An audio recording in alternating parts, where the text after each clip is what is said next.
earlier this year I was really lucky to be asked to host several Q&As for this year's Wolverhampton Literature Festival, one of which being for the brilliant Richard Herring, which is up as audio. You can hear it or watch it sort of with photos on the YouTube or the audio, so get on it, it's a really good one.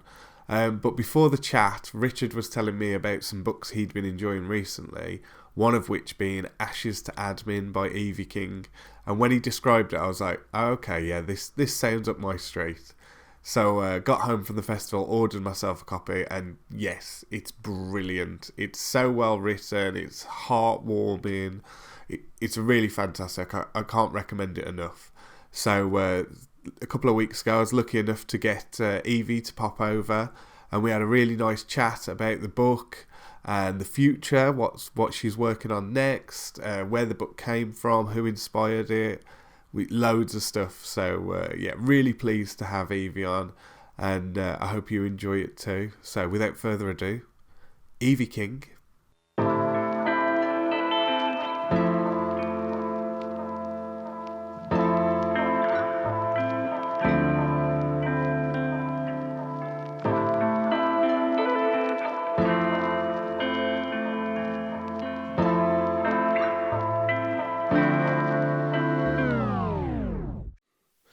So, Evie, thank you for joining me. I was going to do Richard Herring's joke then of being like, if that is your real name. But I know this is the boring question that you get asked all the time, but do you want to explain what your job is before we get into the book? Because I feel like it'll, there's a reason people ask that question all the time. You have to contextualise why we're here. The book is about my work, which is in part because the council is responsible for loads of things at once in our team. We've got about 10 different duties, but one of them is to carry out funerals where one isn't being arranged or is not likely to be being arranged. And that can be for myriad reasons, from being estranged to being without money and everything in between. And so we will step in and we will make sure that you have a respectful service and you are disposed of. I don't like those words, but they're in the act. Disposed of in a manner of your choosing. So if you've made any inference that you want to be cremated, we will do that. If there's an obvious religious reason to bury you, we will do that. And we'll also try and find your family if you've come to us without any, or support your family if you've come to us through the lack of means route. And there are people still there for you. It's like, it's one of those jobs that when you think about it, you go, of course that's someone's, you know what I mean? Yeah, of course no, that exists. until you think of it, you haven't thought of it ever. Exactly, yeah. That's a name drop straight away. I've already said him once, but like when Richard Herring told me about the book, I was like, oh, that sounds fascinating. Like it's like this little look into a world that you don't really see. And kind of a lot of people said to me when you have that chat at weddings or dinner parties, and people go, "What do you do?" And they'd always go, "Oh, you should write a book about." So it just felt like, oh, okay then. Seems to be by popular demand. And so, like the book, Ashes to Admin, there it is 10 cases, but you've sort of, they're not. You've changed names and you've changed details, so you're not just giving away people's lives, but it's sort of your side of the cases and how you approach the cases. That's it. There's got to be. I mean, the reason I changed my name was to distance myself, but you end up being sucked in, irrespective of if you try and distance yourself or not. It has to sort of fall into step with your life, and it gets into your head and into your emotions. So I think that's sort of an accidental bit of symbolism there, that even though my name's different, I've tried to distance myself, it always sucks you in. Because your stories intertwined. Was it something you chose as a job? Did you hear about the job and go, oh, I want to do that? Or was it something you sort of accidentally fell into? It was a complete accident. In fact, I think a lot of the time it is. Very few of these jobs. They're run out of different bits of departments in every different council. Sometimes they're in legal services. Yeah. Sometimes there is a cemeteries officer who runs the cemeteries in the district. And as part of their job, it makes sense for them also to do the funerals. Oftentimes, and for me, it's in environmental health, because it comes under Section 46 of the Public Health Act, which is uncomfortable because it's kind of saying that this person's a public health risk because they're not being buried or cremated. It's kind of very clinical, and that's why the word disposal being in there as well. It's all very uncomfortable. It really focuses on the remains and not the person. But it has to. The Health Act is the Health Act. It's not a cuddly thing. It's a bit of legislation. But that's why it sometimes ends up with environmental health where I work. Yeah. And it will inevitably, if you're in environmental health, end up with all your other work, which is licensing, because that's public safety. And people phoning up to complain there's dog poo outside their house or someone's defecated in the bus stop. So it's all parts of life, really. You say a lot in the book, isn't it? It's like correcting people that you don't deal with bins. Oh, if there's anything that comes out of this book, can we just say environmental health, don't do bins. That's waste. You want waste. And every council website tries so hard to direct you to waste because it has missed bin on the front page. Yeah. So I don't know how you get that deep into the website to find me. Missed bin was on the front page. But I guess people think rubbish, people think us. And then some of them will persist. They'll phone up, complain about the missed bin, and then say, but it hasn't been collected, so it must be an environmental hazard now. It's like, 3 hours.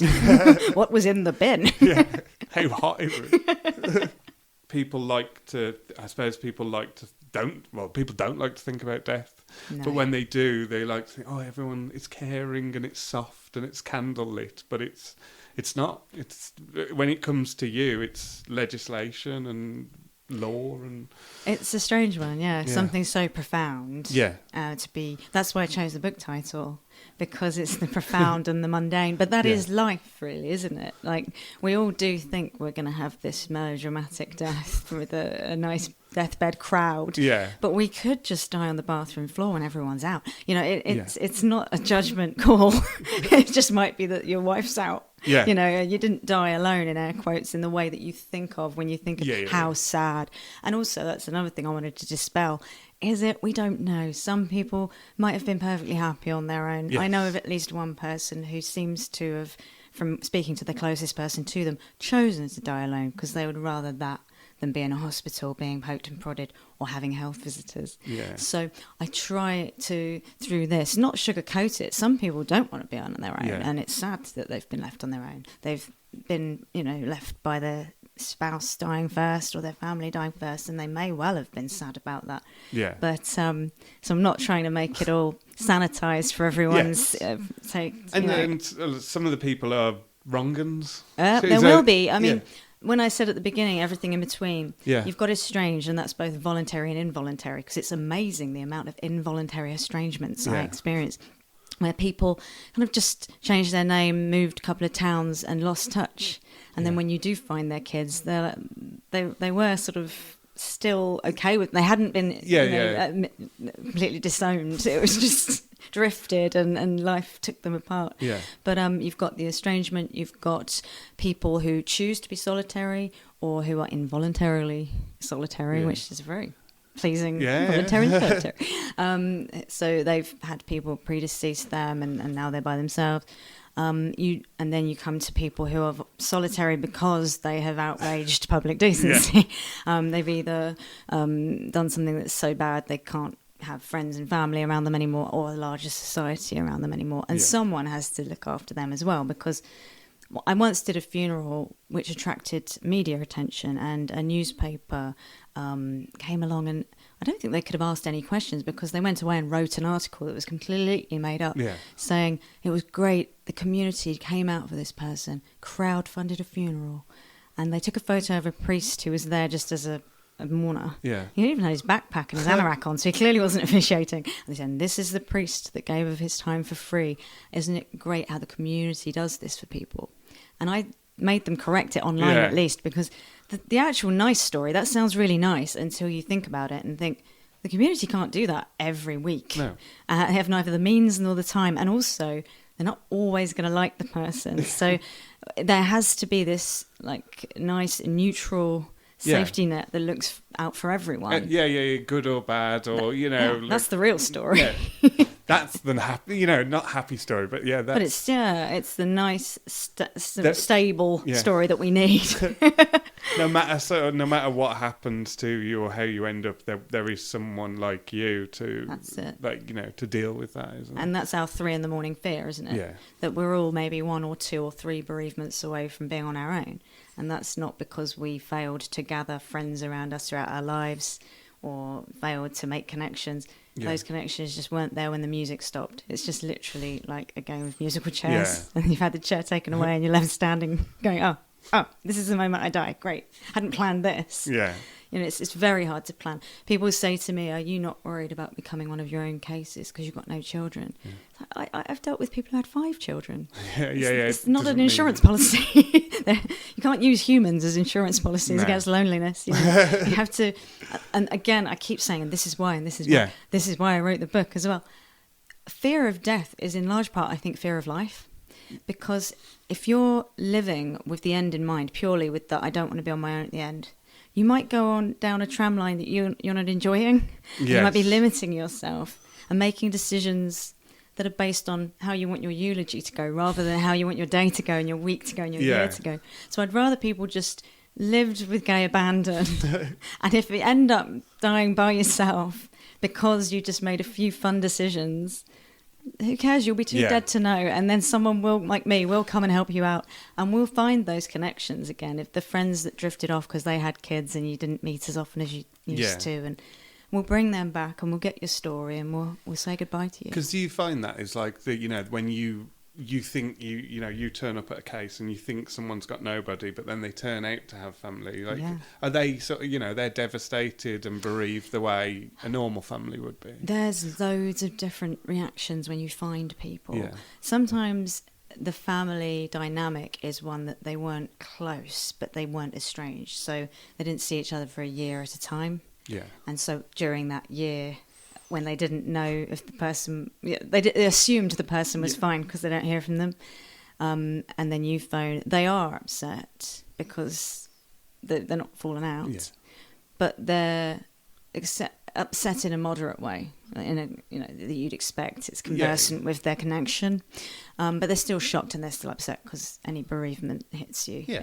And there are some who absolutely detested them, but still get that hit because I think there's a lot of complex grief that I come up against. I bet, and it's mixed in with guilt and anger and the knowledge that the relationship can't be fixed now.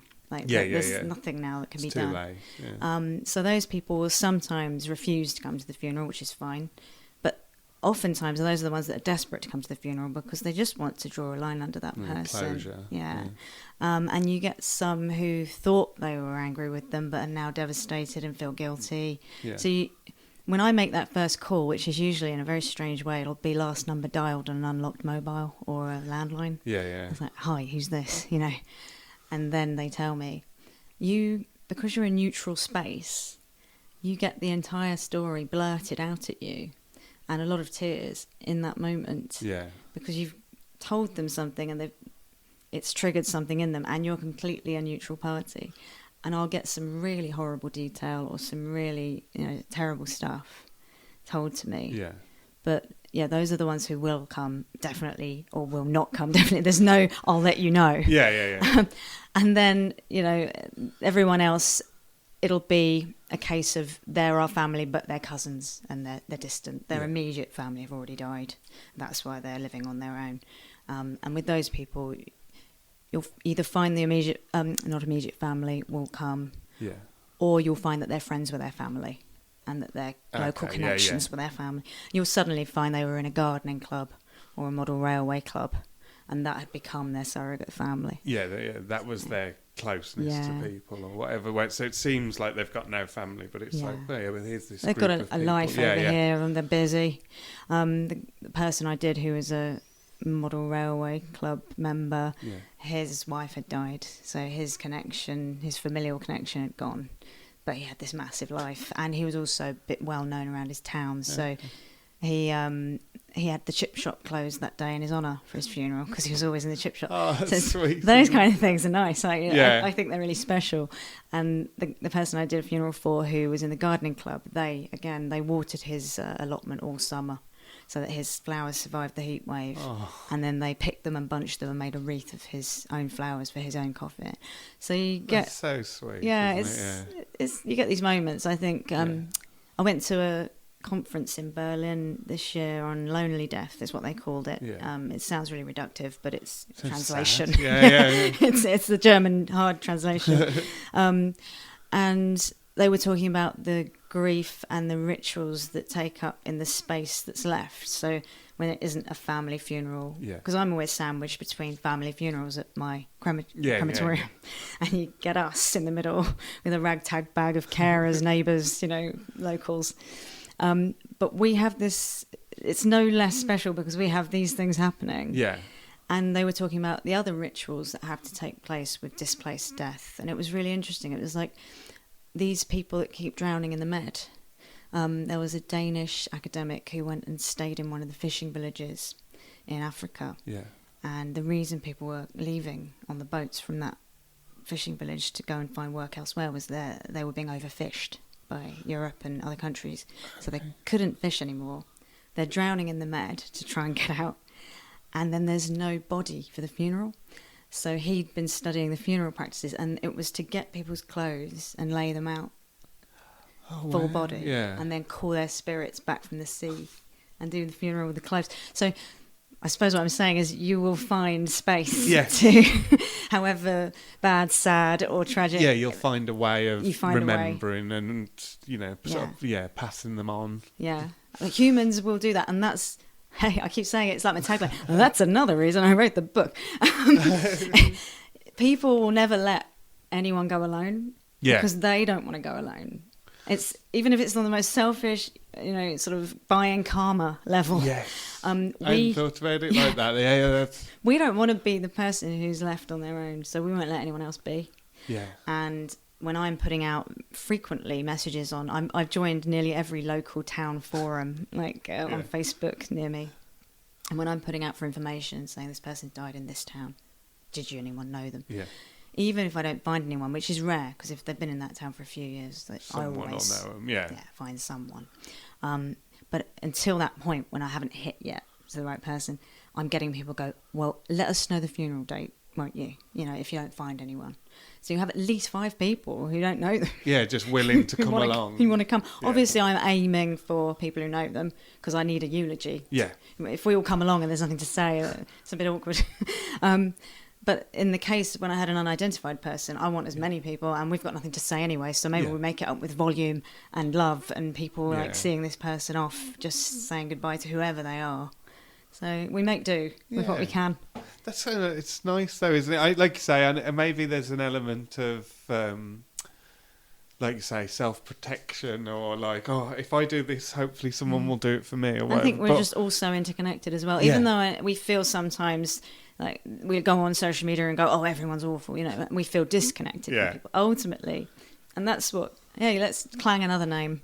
That's what Stuart Lee said to me. He said, your book makes me think people are basically all right. Yes. And that's, I think it is. A good thing, and I think a true thing. I think the reason you notice extremities in people is they're demonstrating them loudly. I say that. It's like, really, for just, for example, you have someone in two people screaming at each other because it's a politics group on Facebook, and they hate each other because they're on different sides of politics. But you could take those same 2 people and put them in a Facebook group for a film that they both love, or a TV and they'd be off. It wouldn't matter. All the political stuff would be, you know what I mean? And it's like, sometimes we do put up our own barriers in a way, don't we? And it's like, oh no, all these people are awful. It's like, not most people are all right. And death's a great leveller, because we're all going to do it. So I think it really gets... I mean, I know we hear a lot of complaints about the way people deal with death in companies and phone lines, and I have my own complaints about that. But broadly speaking, death does have this effect where everyone's like, oh yeah, okay, we're coming to action, we're compassionate. So it brings out the best in people, even though it's not a great time or a great thing. Although without it, I think it'd be pretty horrific. Be a bit crowded. Monday mornings forever. Nausea, jammed printers for eternity. No, thank you. But it does have this great leveler effect. So that's why I think it brings out the good in nearly all people. that I've encountered anyway with it. Like I say, where you sort of, sometimes you have to put the people's story together. Do you enjoy that? The detective side of it? I mean, we're all a bit nosy. Yeah. Some more nosy than others. I'm very nosy. But I think it's so... It's not a bad thing in and of itself. My celebrant's really careful to say this. You know, we're missing huge parts of people's stories sometimes. Yeah. We'll only get them when they've hit the care home from 60 on or 70 on. So we don't know much about their youth. So he'll say, well, those stories, they're lost to time, but they undoubtedly happened. Yeah. But ideally, I'd want the whole story. So when I walked into one flat once and his CV was there with a personal statement, you know, that's the kind of thing you're like, bingo. And when you find people who knew them when they were young and grew up with them, and you suddenly get this full picture, and it goes from very little, like flashlight in a dark room, to just because I keep away from the eulogy situation until the celebrant's written it. I don't know the full details. Okay, I've collected people like little Pokemon and then sent them to him. But then I'll sit at the funeral and actually hear it for the first time and get the full story. And the other week, I went to a funeral of someone. I'd been referred her with just a name and a date of birth, and it was looking like that's all I was going to get. Because the care home, they'd only had her for a month with dementia, severe dementia. They were more of a kind of palliative, sort of a care home for extreme dementia. The social worker had only taken her on because of that and placed her, so they only knew her with dementia. And her appointees only knew about her money. So the 3 people I thought I'd be able to hit up had nothing. And I was just lost. I was like, I can't do a funeral with just a date of birth. That's just we can't just say what happened on that day in 1970. You get one of those greeting cards that tells you what happened when the day you were born. So I asked the social worker, where did you find her? You know, where did she come from? She can't have just appeared. And she looked back in her notes and said she seems to have lived in Tunbridge or somewhere around Kent, you know. And so I joined a Facebook group for that area. It was not my area. Because you get people coming and going throughout different districts. It's where you die, not where you live. Which, spare a thought for Eastbourne Council with Beachy Head in their area. It's, you know, it's where you fall down. Where you die, And I found carers from when she was compos mentis, and then neighbours. And suddenly I go to the funeral, and I've gone from 1 week ago having nothing to hearing her own words. We knew that she wanted to be donated to medical science, but that hadn't been possible because of everything. The way she'd ended up, her paperwork had gone missing and it was too late. So my celebrant got to open with, she would have hated us being here today. She wouldn't have wanted any of this. And he also knew, well, this was a direct quote from her. He said to her neighbour, was she religious? Would she want any prayers? And her neighbour said, no. She said, I don't believe in any of that old bollocks. So he read that out as well. And suddenly we're hearing her words. And we knew that she liked Bublé, and we played all her favourite Bublés. We get 3 songs at her ceremony. And we ended up, because he revealed what a party animal she was, we ended up dancing out at her funeral to her favourite song and clapping her because she sounded like such a legend. So and like you say, to go from that to like just having a date of birth is crazy, isn't it? But that's, and like you can't resist that kind of nothing to story to person to 3-dimensional, being in the room almost at their funeral. That's what like really, you know, drew me in when I started reading the book, was like that idea of like you turn up at a house and you're like, okay, now I've got to sort of figure this out. And it's not just that, is it? Like, because you don't just do the sort of admin side of it. You do, like, you empty their bins and you empty their fridge and stuff like that as well. Yeah, the public health aspect is also covering the house.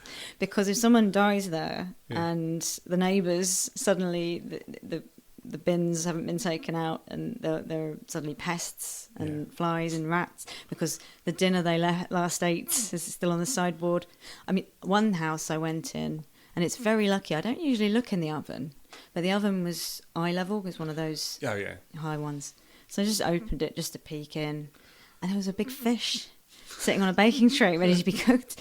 And that house eventually went to the government treasury because if you've got no next of kin and no will, and they don't trace anyone, not even a third cousin twice removed, all of your estate goes to the government. Or if you're in Cornwall, it goes to Prince William, because we're medieval. Yeah. He gets all shipwrecks as well, first dibs. And that house is still there because they haven't had time to go out. Yeah.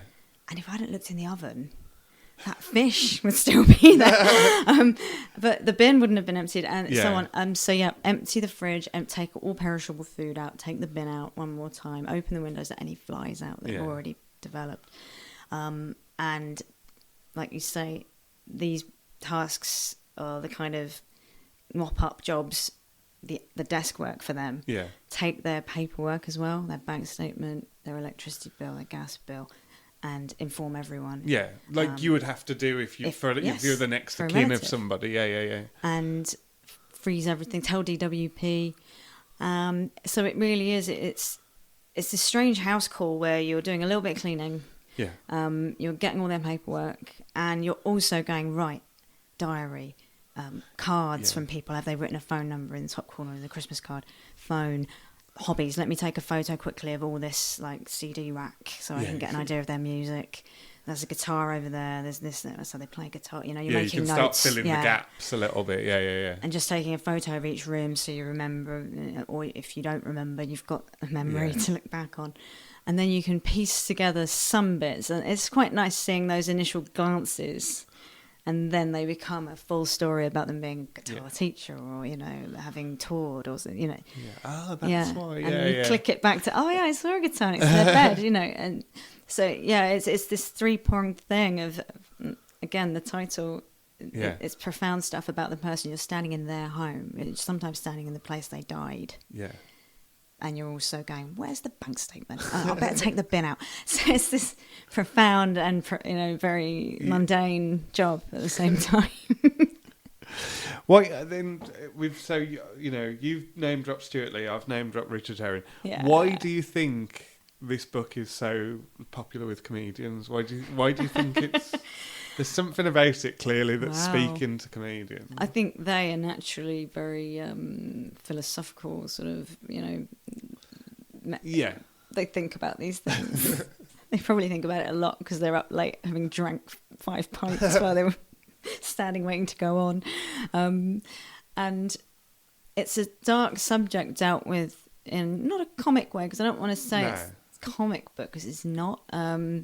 There's only levity where there needs to be, because you can't just do these jobs with a dour, sad face on you. You have to be alive for the person to. And I think that's how it comes across in the book, where it's not like, and it could have really been a sort of boring, like, administerial book of like, this happens, then this happens, then this happens. But because you're sort of telling your story, I know like other people have said it to you, and it's very true. It's like how easy it could become a TV show almost, isn't it? Where it's like you going into this world and learning the trade, and then learning about the different people. It's you feel it's almost like gonzo journalism in some ways, where it's like you're not just telling us about the job, you're explaining how it affected you and how you felt, and you can't help but be moved if you're in that person's home and you're seeing the last cup of tea they had next to their bed and things like that, but you can't also help giggling at things like you would if they were there.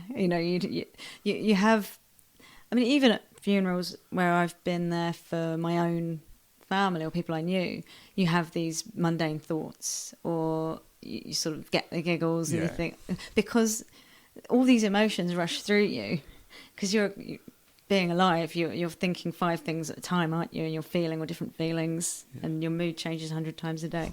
So when I wrote the book, I sort of wanted to show how you still carry on being alive and thinking and experiencing. And you're totally respectful of the situation you're in, but you're a human in that situation, and it's how you feel and react, and without making it about you, because it's not about me. The book's about the lives and the job, and there's loads of me doing this job all the time. I wanted to let people know the job existed, and by being a bit light with it and not giving it this darkness and this, like, I don't want to give death all this reverence and stuff, because it's just another thing. It's just such an ordinary thing. We see it so often every day in the job that we're not like used to it by any means. You never get used to it, but you want to treat it like a normal event, and by being lighthearted and being humorous and seeing the funny where it's there, or at least the ironic, you can kind of battle the fear of death with that. And I've had quite a few people say that the books help them with their fear of death, because I don't treat it as a big event, as a big kind of dramatic event. It's an everyday event. Which, like you say, it totally is, isn't it? You know, it's an entire industry. That also involves paperwork and bins, and it's a strange thing. It's definitely a huge event when it's you or someone you love, but it's all around us all the time. Yeah. And so I just wanted to make it what it is, which is an everyday thing that we should consider and think about, and not be necessarily scared of. Just think about it a bit more, plan for it. And that was another thing. Plan for it. Those house searches aren't easy when people have scattered their papers all over the place, or not kept orderly, like records, don't have a will, have never written down any wishes. The amount of times I've been crossing my fingers, because we cremate as standard unless we know not to. Yeah. Because burial is a very rare thing nowadays. Yeah. And the amount of times I thought, I really hope they didn't have a massive wish to be buried. But if you don't write it down, I don't know. And if you don't write it down, your parents might not know, or your wife might not know, or whoever's behind you, your kids might not know. So you have to be prescriptive. You have to let people know. Also, because it's so much more comforting when it's in your voice, your instructions. So instead of going to a funeral home and going, I don't know, I think, and then they can upsell you, or force you down a road you don't want to go on. Not that I think that happens that often anymore, but you're then absolutely free to say, no, I know what they wanted. Yeah, we want that. And that's what you recommend, is it? You said on Twitter the other day, is like to have a folder with all your bits in, and here's all my contacts, and here's the people that knew me. I've got a notebook, and at the front of the notebook I've written, if you're reading this, I am dead. Just for a bit of fun. So you never get to say that in real life. And then over the page is, I bank with this person, my electricity, my gas, my water. So it's a list of my utilities and my bank savings. And then contact numbers, because it's not going to be completely obvious. If your phone's pin locked and your laptop's locked, it's funny, in a digital age, it's sometimes easier to reach your people, because they'll be on Facebook or something. But sometimes it's a lot harder if the person's older, not all their friends are online, but their phone is pin locked.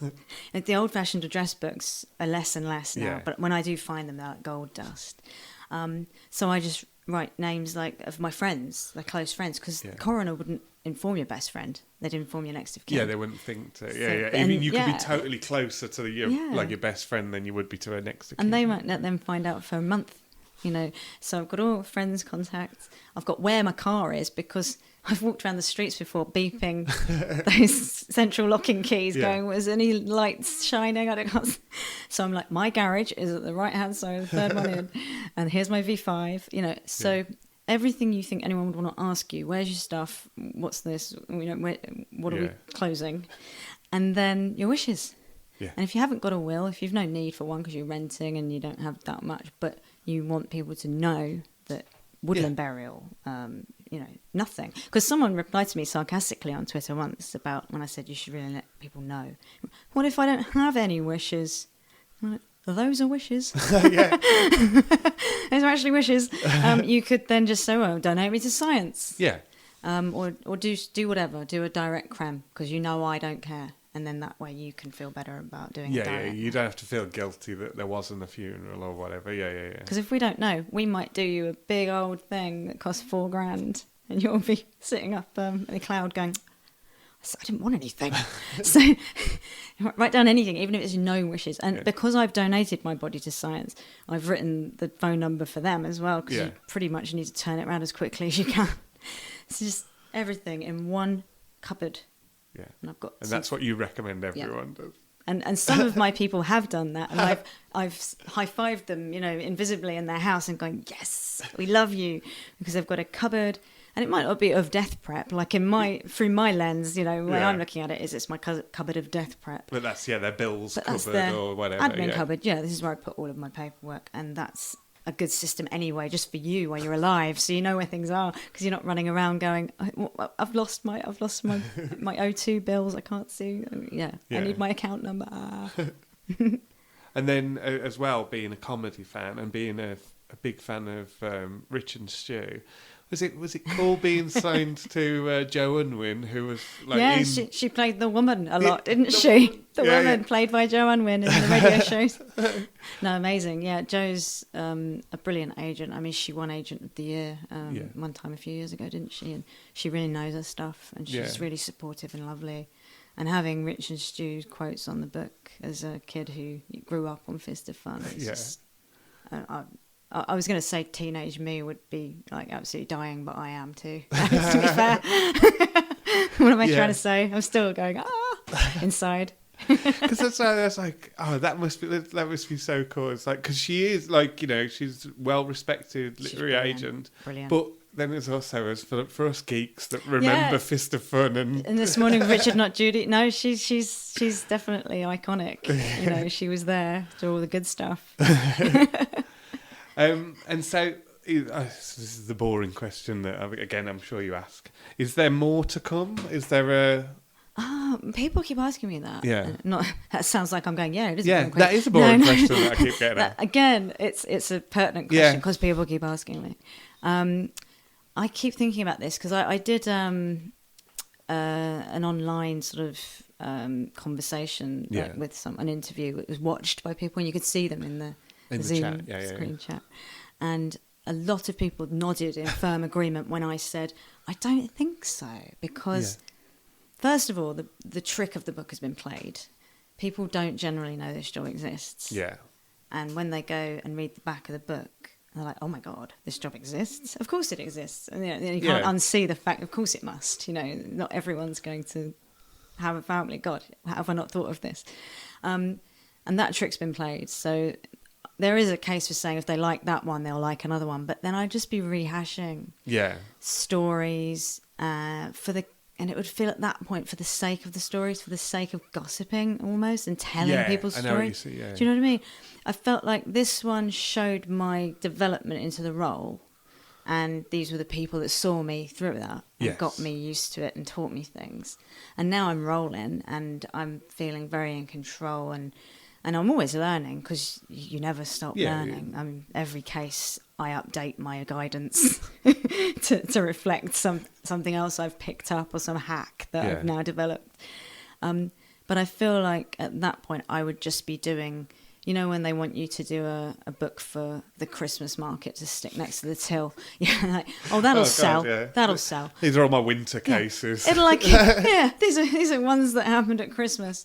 It will sell, I guess, but why am I writing it? I had to really justify writing this one. Yes. So what, like to yourself? Yeah. Because I thought, as long as I do it right, coming from the right place, I'm happy doing it. But I have to be able to say, and the reason I'm doing it, and I've gone through them inadvertently in this interview, is tackle the fear of death, and get people to prepare, really press home ideas about these people aren't the tragic figures you might think they are, because everyone reacts to my job the same the first time. They go, oh, how sad. Yeah.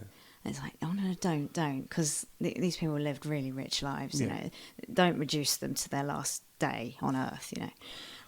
So I wanted to impress all these different things, and I could justify that. But I've done that. Yeah. And it was pretty self-contained. I think the way it opens and closes at the same point. Yes. It's like this self-contained world. Yeah. But I think the reason I asked that question, I feel that I'm sure that's why you're getting asked a lot, is because it's so well written and it's such a good book that it's like, well, I want more. Yes, that's the thing. People are asking me that because they want more. So I said, I've just finished it and want more. When's number 2? It's like... Well, I guess there is some merit in saying if you like the stories and you like the way I write them, but I just don't know if that's enough of my justification. Yes. I'd have to really think about it, because the one thing I was saying to someone that would make me potentially write again is what's changing and what's changed since then. Yeah. There's been a lot more cuts, and not just in the council. For example, when I collect house keys, the very process of that is now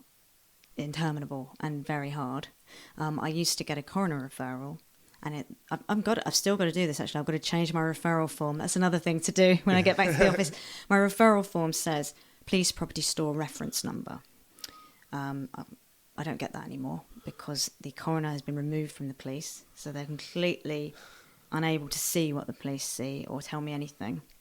And the police take the evidence, and instead of now dropping it with the coroner, they take it to, well, there used to be loads of satellite property stores around the districts. Yeah. One in nearly every police station. They've decided just to have one for 2 counties, 2 entire counties.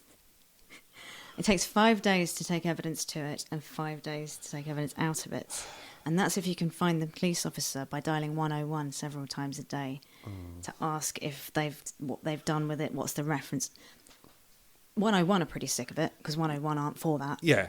And they make jokes when I go, hello, can I speak to the property store? And they go, oh, it would be my pleasure to put you through. So even they're getting really in on the joke of this is ridiculous. So just the actual job of getting the key to get in the house, and it's delaying clean up, it's delaying finding family. It's just unacceptable. Yeah. And loads of other things that I could now include that might have at least a different angle on the job and the difficulties. But then again, I don't know, I'd just be moaning about my day job. And I know it's connected to cuts and politics and decisions, but so it would have to be a really big reason. Yeah, to write it. And I'll compile them maybe, because it doesn't have to be straight away. I mean, you want to ride the wave, they say, but I don't believe in that. I'll only write something that's worth writing. So if I compile enough thoughts and there's enough material that's different. Yeah. Like where you say, where it doesn't feel like you're retreading the old ground, or you go, well, she's got to be making some of these up right now. Like, that's the other thing you don't want people doing. I also don't want to just put in the juiciest stories as well to make it interesting, because I didn't choose the most dramatic stories sometimes deliberately. Because it's not about that either. It's not about going, oh, do you know what happened? Isn't it terrible? Because it isn't. That's the other thing. I just wanted to go, look, it's just a normal life, and a normal person died, and it was perfectly normal. It just, they didn't have mum, dad, brother, sister there. So take the sting out of that. Because I think taking the sting out of these cases can help you relax about death in general. Because I think the reason people say my people are tragic is that it's a reflection of their own 4 a.m. fears about being on their own. So I think if you can see that they're cool and they're in the main fine with it, probably, that it takes that sting. But So is there anything else writing wise? Like, have you considered writing anything else? Yeah, because I love writing. You know, I really enjoy coming up with stuff. And at the moment, luckily, it's keeping me busy that people want me to talk, because I'm having to write talks. That I can put new material in quite easily, because I can keep things. Last week I did this, last month, so that's nice and keeping me busy and keeping me writing. But for sort of the longer term project at the moment, I was thinking about kids' books about death. And scaring the children kids, now, are it's you? like kids' books, ... about death. And there are some, because I did some research. And there's quite a lot, actually, as you'd expect, because children lose parents and they need to have something to deal with that. There's a really good one by Michael Rosen called Sad Book. Michael Rosen's Sad Book. And that's about him losing his son and being sad and what that means. But that's about grief, and a lot of them are about grief. Yeah. And the application of death in life as in grief, and, you know, where's Grandad gone, and Mummy's in the clouds and all this, which has its place. But there's nothing about death. Dead. What is dead? What is death? And I honestly think children not only are acutely aware of death. I mean, every time I play with my friends' kids, I'm disemboweling you, I'm chopping your head off. You know, death is currently present in our play. But also they're at that age where they're not babies anymore, so they're not being hugged. I'm thinking of the sort of 6 to 10 kind of age group. Yeah. But they're getting into knowing things and observing things and being aware. And death keeps coming up. Like one of my friend's kids got up, she's 7, 8, and came downstairs because, you know, when you were put into bed in the dark when you were young and everything's black. Yeah. And it starts making you think about when mummy and daddy die, when I die, when everyone dies, what is it? And then you start thinking of blackness and nothingness. And you end up getting up and going downstairs and going, ah. And she was trying to explain nothingness to a child, you know, in the middle of the evening. And it's like, oh, this is heavy.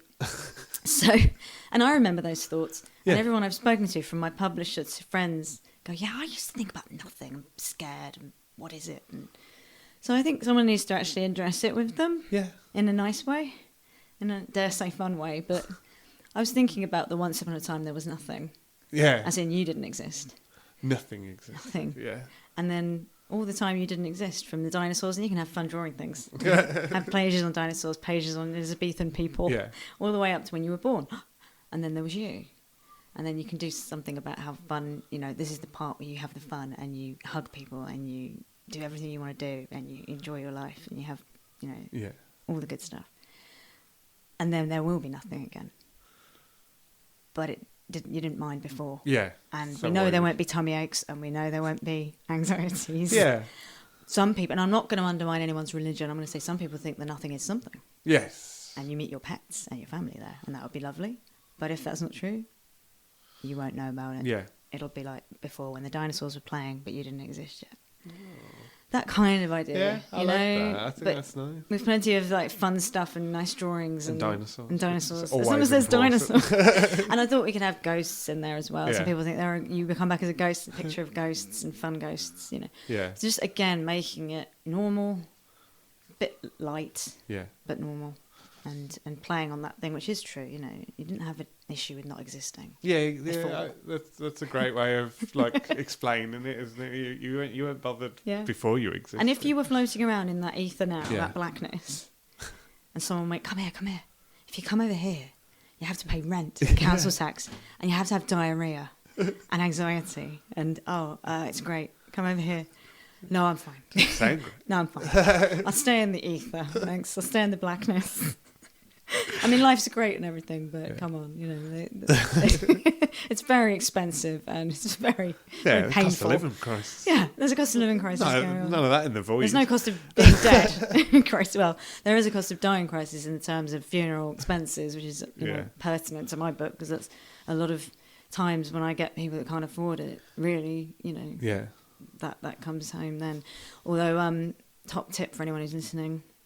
You might not have the money, but you know, if your parent died and they had money in the bank, but you can't access any money yourself, you can just go to a funeral director, get an estimate bill, go to their bank, show it, and get a cheque raised. Oh, wow.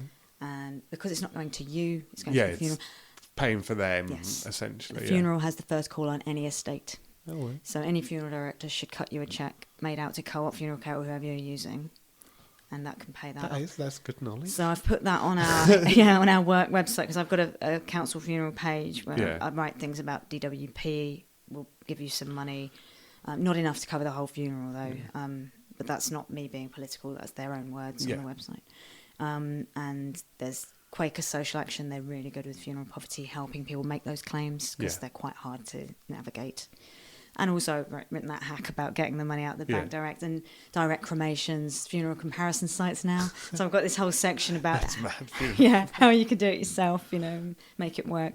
And there is, I think, the Natural Burial website does a lot of do it yourself because you can bury people in the back garden. Oh, okay. You're allowed. That's really? Yeah, as long as you tell, you know, for the deeds of the house and inform a solicitor. Yeah. And don't do it near a watercourse and dig the hole deep enough. You can buy a coffin yourself, bury it in the ground, buy a shroud, you know. So there's all sorts of things people don't realise. They don't realise you don't legally have to use a funeral director, so you don't have to release your loved one or your relative. They make you feel like that, don't they? We whip dead people away like they're a medical emergency. Yeah. Where you can keep them at home if you want. you can drive them to the crematorium in a white van, yourself. You don't need the transport to a hearse or anything. So there's all sorts of... I've made sure there's a whole bit on my website, council website, giving people the power to sort of see they can do certain things cheaply or, themselves. And so then the next life of this book is the audiobook version, isn't it? It's coming out next month. 7th of September, and it's got a bonus interview with Stuart Lee. So hopefully that helps. Anyone who's already bought it might be curious enough to hear him talking. I think it'd be interesting because you're reading it as well, isn't it? Which is always important. I hate it when it's like an actor. Not the exactly. Yeah, when I wrote it out loud, so I was typing as I talked, so it sounds like a chat rather than bookish. Yeah, it does. Yeah. I didn't want it to be too literary and bookish and high-minded, and I just wanted it to sound like someone talking to you, sitting down next to you on a park bench and bothering you with stories. But it does, and like I say, that's how it comes across, and that's why it doesn't feel like a just a book about explaining minutiae of like admin. It does feel like like you say, you've sat down with somebody and you're explaining your job to them or whatever. It's great. I'm really looking forward to listening. The bonus interview is anything that's got Stu's always got my attention. It's like just to really listen to it again in your voice, and I'm looking forward to it. Oh, thank you. And it's Evie King Writes on all social media. On Instagram and Twitter, Evie King Writes. Evie King Writes. Is there anywhere else you want to send people if they've... On October the 8th, I'm doing London Month of the Dead. Oh, wow. There's only 9 tickets left, so grab them. That's the only thing I've got coming up. I'm signing in Jam Bookshop in Hackney on the 16th of September.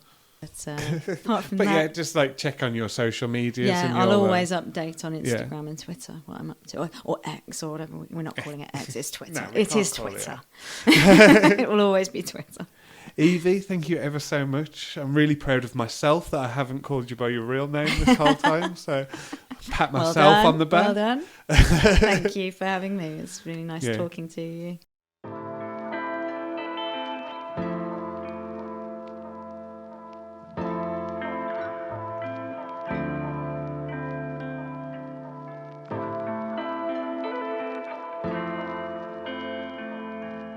You have to embarrass yourself, Mark.